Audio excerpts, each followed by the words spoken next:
5 Algerian nationalist leaders seized by France are manacled at the Algiers airport, to which they were diverted by French security authorities. A plane which was carrying the quintet from Rabat to Tunis, where they were to take part in a conference with Tunisian and Moroccan leaders, was ordered by radio to change its course and to head for Algiers. The pilot, a Frenchman, obeyed, and the leaders, taken completely by surprise, were arrested when they landed here.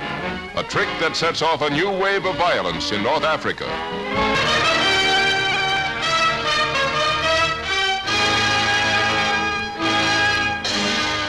On the border between Israel and Egypt, a troop of Israeli frontier guards patrol a troubled area. The locale being that described in the sensational announcement by the Little Republic that its forces have penetrated deep into Egypt's Sinai Desert in the direction of the Suez Canal. An assault, it is said, that had to be made because of constant Egyptian military attacks on Israeli citizens and the mining of land and sea approaches to the Republic. It's a time of border trouble for Israel, and another incident on the Jordanian frontier results in a roundup of Arab infiltrators. Action that follows an attempt by these illegal entrants into the country to terrorize the Israeli populace living near this troubled line.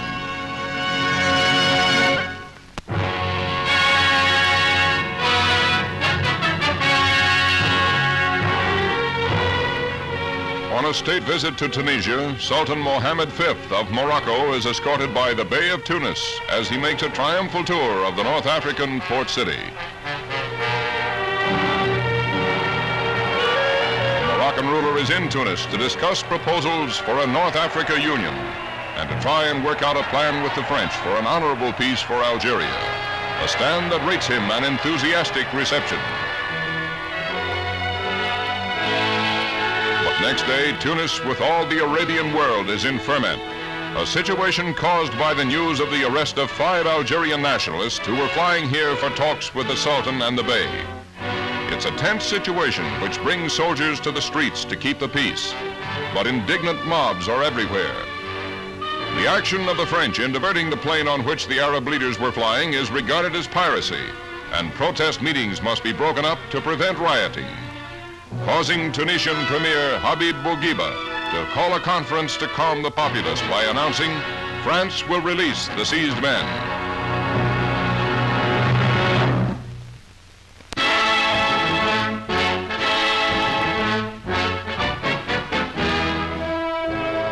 Its principles again challenged by the events in the Middle East, the United Nations Security Council holds a solemn session in which all parties to the dispute have their say. Movietone bringing you the highlights. Israel is not out to conquer any new territory, but is determined to wipe out the bases in the Sinai wilderness from which murder and death and destruction are launched against her. Security Council, noting that the armed forces of Israel have penetrated deeply into Egyptian territory in violation of the armistice agreement between Egypt and Israel, expressing its grave concern at this violation of the armistice agreement. 1, it calls upon Israel immediately to withdraw its armed forces behind the established armistice lines. 2, calls upon all members, A, to refrain from the use of force or threat of force in the area in any manner inconsistent with the purposes of the United Nations. B, to assist the United Nations in ensuring the integrity of the armistice agreements. C, to refrain from giving any military, economic, or financial assistance to Israel as long as it has not complied with this resolution. In these circumstances, and since a vote today is being insisted on, I shall be obliged to vote against the draft resolution. The dramatic voting followed as Britain and France vetoed 2 separate United States and Soviet resolutions for an immediate ceasefire. But the body did succeed in calling an emergency session of the General Assembly, and though Britain and France again voted no, the decision was not vetoed. The U.S. in strange company fighting for peace.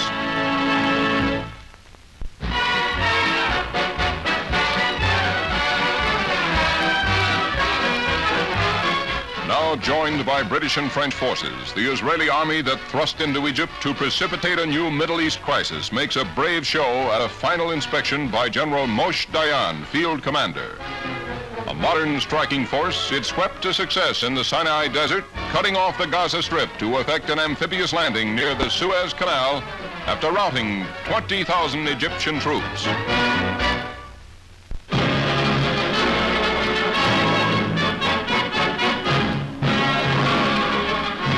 Diverted from all other concerns by the crisis in the Middle East, President Eisenhower is in a grave mood as he addresses the nation from Washington on the critical situation. On Sunday, the Israeli government ordered total mobilization. On Monday, their armed forces penetrated deeply into Egypt and to the vicinity of the Suez Canal, nearly 100 miles away. And on Tuesday, the British and French governments delivered a 12-hour ultimatum to Israel and Egypt, now followed up by armed attack against Egypt. The United States was not consulted in any way about any phase of these actions, nor were we informed of them in advance. As it is the manifest right of any of these nations to take such decisions and actions, it is likewise our right, if our judgment so dictates, to dissent. We believe these actions to have been taken in error, for we do not accept the use of force as a wise or proper instrument for the settlement of international disputes. In the circumstances I have described, there will be no United States involvement in these present hostilities. I therefore have no plan to call the Congress in special session. Of course, we shall continue to keep in contact with congressional leaders of both parties. I assure you your government will remain alert to every possibility of this situation and keep in close contact and coordination with the legislative branch of this government. The peace we seek and need means much more than mere absence of war. It means the acceptance of law and the fostering of justice in all the world.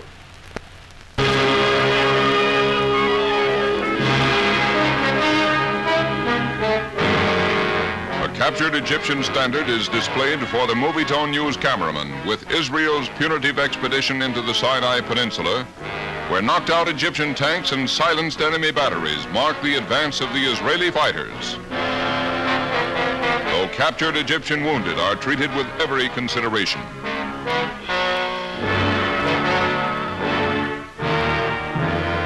Too late for the dead comes the news that Israel has notified the United Nations that it accepts the General Assembly's ceasefire appeal. But an anxious world hears the news with hope, for it can mean peace here too. For this is the disputed Gaza Strip, where a lightning strike by an Israeli force bottled up 20,000 crack Egyptian troops, and a continuance of the hostilities could result in their slaughter. Israel now claims complete control of the Strip, and the latest activities of the Republic's forces are confined to mopping up operations, which may be the last in the whole Middle East crisis. The latest news incidental to the release of these pictures being that Britain has told the UN that it has ordered all bombings to stop forthwith. News flashed immediately to all Israeli, French, and British advance units.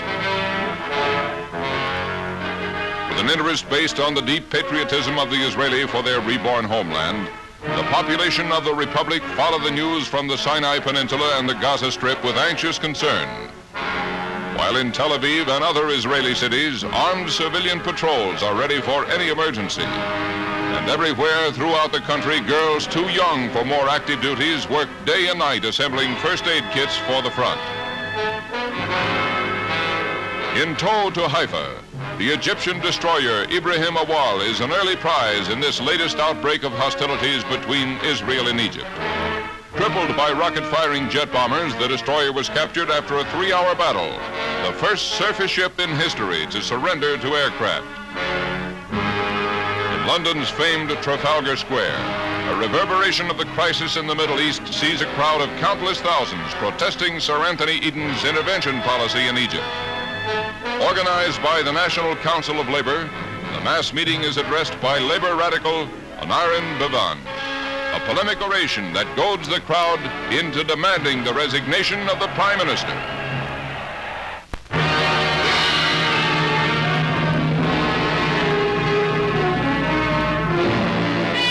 You're Movietone News cameraman went right along with the Anglo-French expedition against Egypt to be at Port Said to film the start of the amphibious attack on the Mediterranean mouth of the Suez.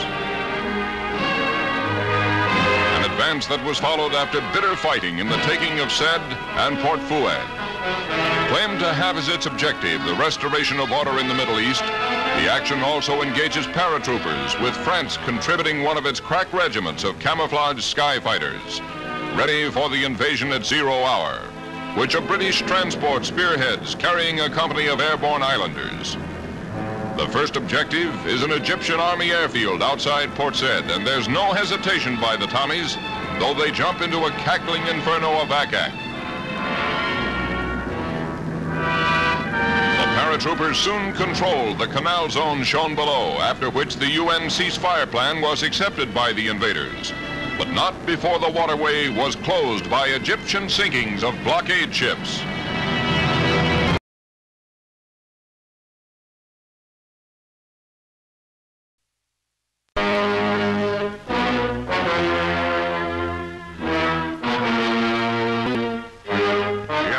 Landing of French commandos at Port Fouad, east of the Suez Canal, proceeds as a jet bombing just about paralyzes the Egyptian defenses. And scenes reminiscent of many Allied invasions during World War II are enacted in strength for the first time since the end of that conflict.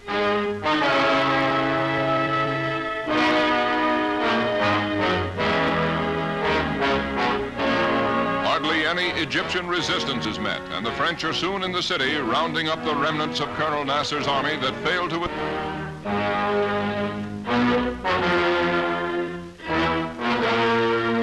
But sunken ships dotting the canal make the value of the action questionable, doubly so now that it halts here. France with Britain agreeing to a ceasefire at the request of the United Nations. Port Said, the major city on the west bank of the Suez, the British had a real tough time. They ran into heavy fire and had to fight desperately to achieve their objective and maintain the time schedule as agreed upon with their French allies. Evidence of the fury of the battle is everywhere throughout this great port, one of the world's most vital shipping centers. Colonel Nasser's agreement to allow a United Nations police force to patrol the Suez came too late to prevent this desolation. Capodichino Airport, Naples, the word of Nasser's agreement to the UN police force starts the first contingent Suezward. It's a unit from Denmark and will be transported to its Egyptian patrol post by U.S. Globemasters.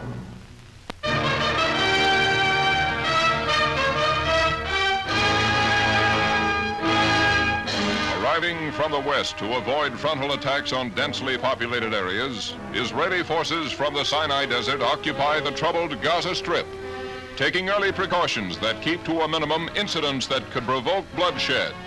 A peaceful occupation that allows the native populace maximum freedom.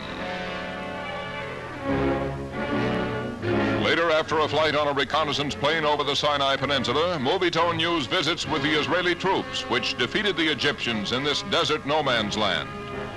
Considered an act of self-preservation, the expedition results in the fall of the Egyptian fortress at Sharm el-Sheikh, which was firing on shipping bound for Israel. It yields thousands of prisoners to the victorious forces, with $40 million worth of battle equipment which Cairo recently received from Soviet Russia. Rating cheers for General Moshe Dayan, Israeli Commander-in-Chief.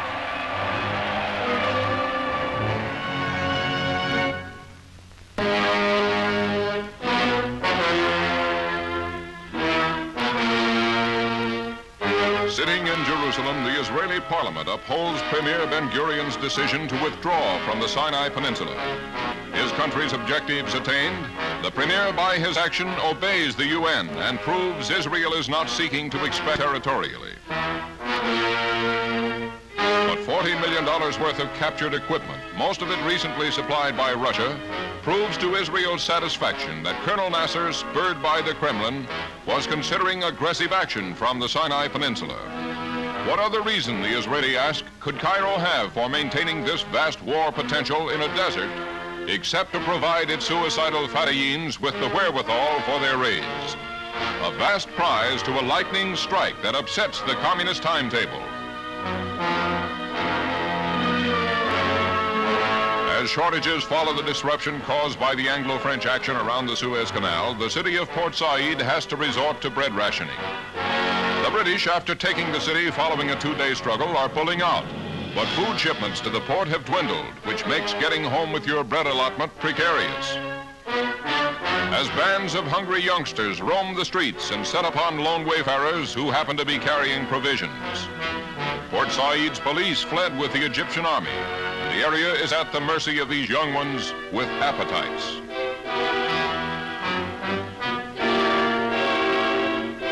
The harbor of Port Said, which is the canal's major seaport on the west bank, is revealed as a graveyard of sunken ships. A gesture by the Egyptians to thwart the main objective of the Anglo-French invasion, which was to keep the vital waterway open. But with the fighting all over, the canal is blocked and may continue so for months.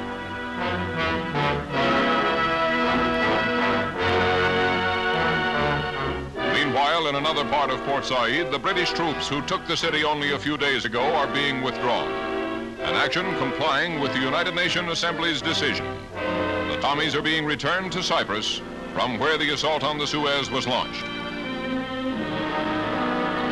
All of which brings Canada's General Burns, who will command the United Nations Suez Police, on an inspection tour of the area to be patrolled, starting from Abu Suwair on the west of the canal near Ismailia. A force for peace. The first unit to land behind the Egyptian lines is brought in by Swiss airplanes chartered by the United Nations.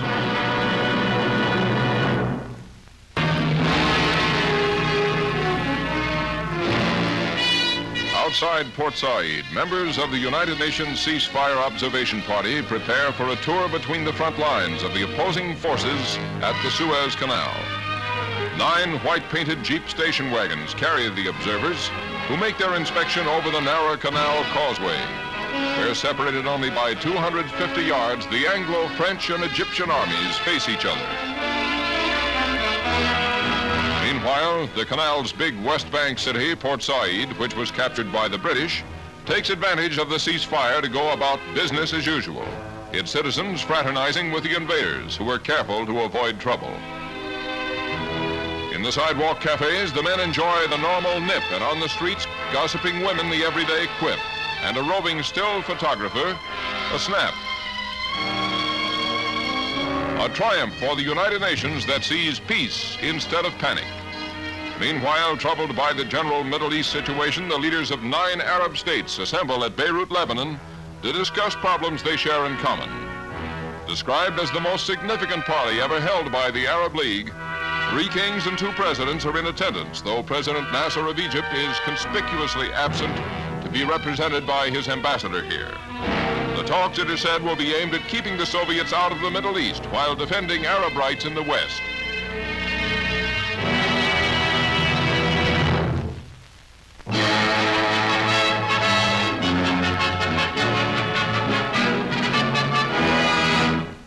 Parading through Port Said, the United Nations police force for the Suez Canal is given a rousing welcome by the citizens of the West Bank city. It's a spontaneous demonstration, but British troops are forced to clear the way for the peace patrol when communist agitators in the crowd try to provoke the Egyptians into an unfriendly attitude. But the people refuse to be deluded and recognize the force for what it is. And the United Nations patrol for peace at the vital waterway becomes an historic fact. The patrol action of the United Nations will mean the quick release of these thousands of Egyptian prisoners held somewhere in Israel. They were captured by Israeli forces in the battles of the Sinai Desert. When deserted by their officers, they surrendered with $40 million worth of arms supplied by Russia and Czechoslovakia. Described as suicidal Fedayeen commandos, they look anything but in the humility of their imprisonment.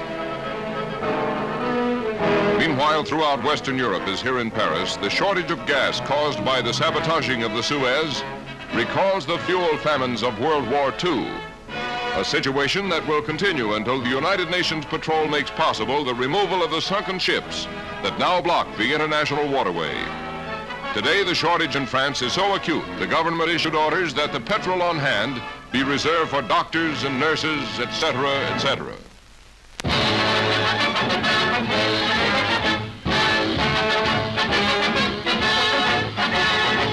from Port Said at the Suez Canal, your Movietone News camera catches a British man-of-war proceeding through the waterway. The first ship of any kind to move over the canal since the crisis precipitated by the Anglo-French-Israeli invasion of Egypt. Another achievement of the United Nations Emergency Force headed by Canada's General Burns, shown here at Port Said with General Cately, commander of the British forces in the area. General Burns is in Egypt to set up headquarters at the ceasefire line between the Anglo-French and Egyptian forces, an action that coincides with the departure of British troops from the city on the Suez. A praiseworthy British gesture in deference to the United Nations and in the cause of peace. For the British lost many Tommies to the fierce Egyptian opposition they encountered taking the port.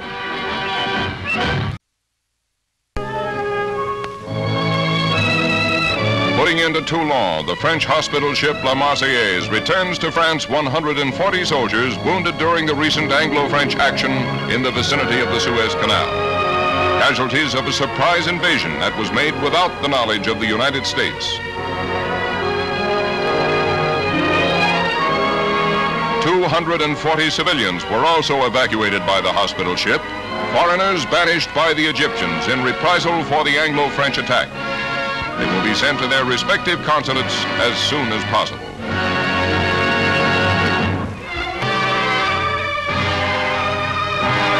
Shocked by the recent easy defeats of the regular Egyptian army and its loss of nearly all the weapons supplied it by the Kremlin, the citizens of Cairo formed a liberation army, a force of civilians which staged this resistance parade to attract recruits. Many women volunteered, but they won't be needed. The invading Anglo-French Israeli forces obeying the United Nations are withdrawing from the ancient land.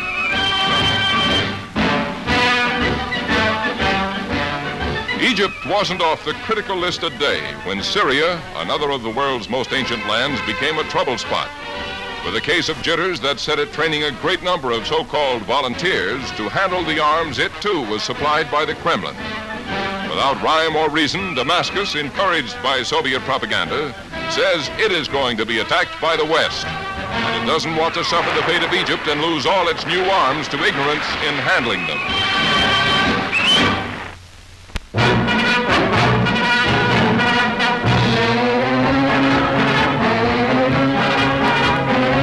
Proving worthy members of the United Nations, Israeli troops leave the Sinai Desert as directed by Secretary General Hammarskjöld. True, they've rid the region of the sneak raiders on Israel who made it their home. But the action shows the Republic to be aware of its international obligations and its desire for peace. But at Haifa, the arrival of new hundreds of Jewish refugees must make Israel wonder if its peaceful overtures are not misunderstood. For these Jews, after all their worldly possessions had been confiscated, have been driven out of Egypt. Victims of the petty spirit of revenge, they add to the rolls of the world's homeless due to communist troublemaking.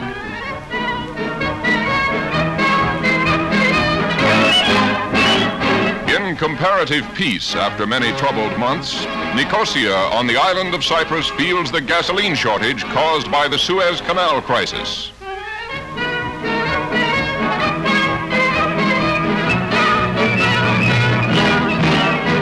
Official business gets him a half pint, though even this is better than sanguinary guerrilla warfare.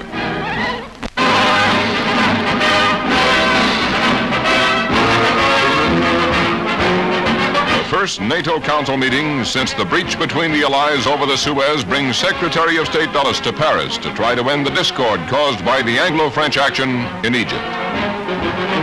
Selwyn Lloyd, British Foreign Minister, and French Foreign Minister Christian Pinault are in a conciliatory mood for the meeting, which becomes a forum for interpreting the foreign policies of all member nations.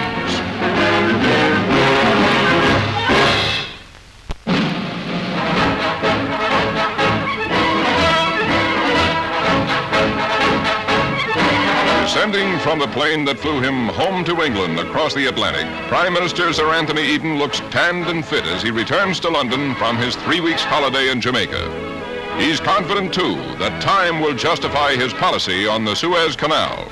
The formation of a United Nations force could be the turning point in the history of the United Nations.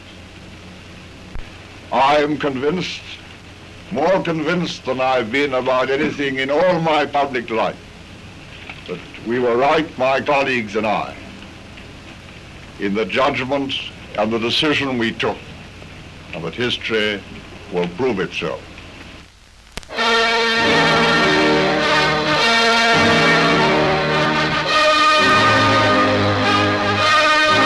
Before returning to England in compliance with the United Nations request, British soldiers stage a house-to-house search in Port Said for an officer kidnapped by Egyptian fanatics.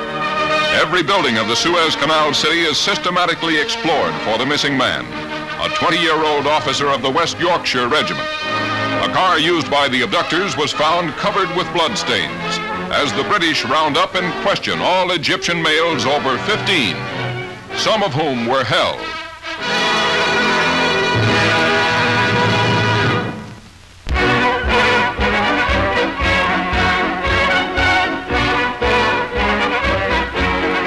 United Nations troops now in control of the area, the last of the invading British troops leave the Suez Canal city of Port Said. A withdrawal that is followed quickly by the return of Egyptian forces to the delight of the citizens. An effigy of a British Tommy is hung as a mob of Egyptians go on to demolish a statue of de Lesseps. A sickening, stupid mob gesture, for he was the brilliant Frenchman whose courage and foresight built the Suez Canal. Nationalism is rampant during the demonstration, and the raising of an Egyptian flag is a signal for general rejoicing. At the western end of the Suez Canal, the Danish salvage ship Protector puts over the first divers who will actually start working on submerged ships that are blocking the waterway.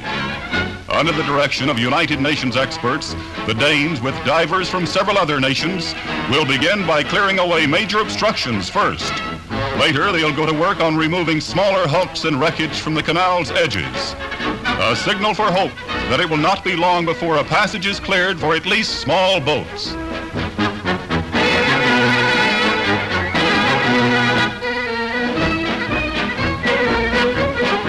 At Port Said, the last batch of Egyptian prisoners of war captured during the Anglo-French invasion of the Suez Canal zone are being repatriated.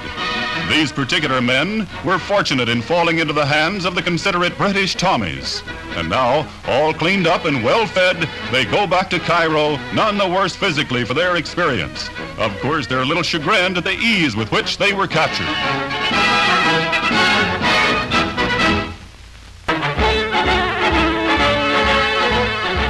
It's life as usual in the Gaza Strip, and the prophets of old could return here and mark little change. The momentary excitement caused by Israel's cleanup of raiding Fedayins in the Sinai Desert is over, and Jeremiah or Mohammed could feel at home in these marketplaces. A United Nations truck lends a note of modernity to the scene, which shows the Western world conforming to a Christian principle. An enterprise of CARE, the package purveyors, which sees to it that the children of the Arab refugees living in the Strip are fed.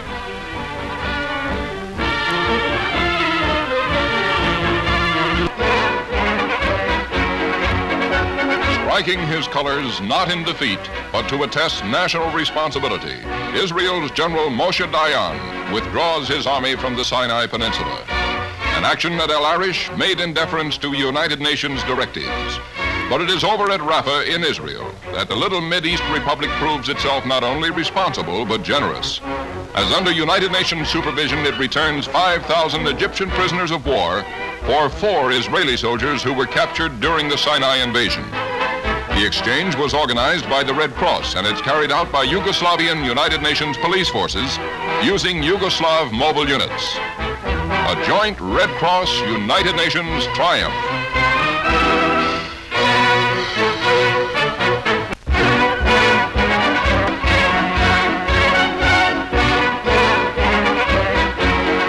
The crisis in the Middle East over Israel's last-minute delay in withdrawing its forces from disputed areas brings U.S. Ambassador Lawson to see Premier David Ben-Gurion at Tel Aviv. It's a visit of reassurance to help the Premier with his own cabinet, which opposes him on his withdrawal policy. The meeting has the desired results, and at an Israeli post in the Gaza Strip, the Republic's troops still held there hear the flash that they too will be pulled out, which joins General Dayan and General Burns at Lydda Airport to complete plans for the latter's UN emergency force to occupy the Strip and the Gulf of Aqaba area.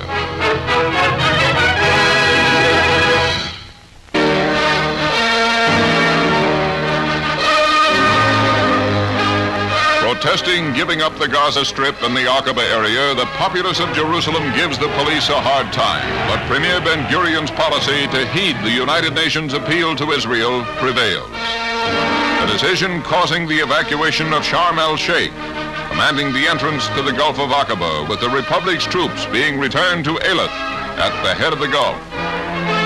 Biblical Gaza, too, is affected, and Canada's General Burns, heading a UN emergency force, confers with Colonel Lindquist, commander of a Danish unit that is taking over this section from the Israeli, aided by a crack Canadian contingent. General Moshe Dayan, who led the lightning strike against the Egyptians, directed the evacuations in both areas, movements that continued without cessation, round the clock. Communist provocateurs have been active in the city of Gaza, and spurred by these hate mongers, the natives shout obscenities at the UN force and later stone the men. Meanwhile, in Washington, President Eisenhower signs the bill that makes his Mideast doctrine effective. He describes it as an expression by Congress and the administration of a determination to help Middle East countries preserve their independence, a pledge in the interest of world freedom.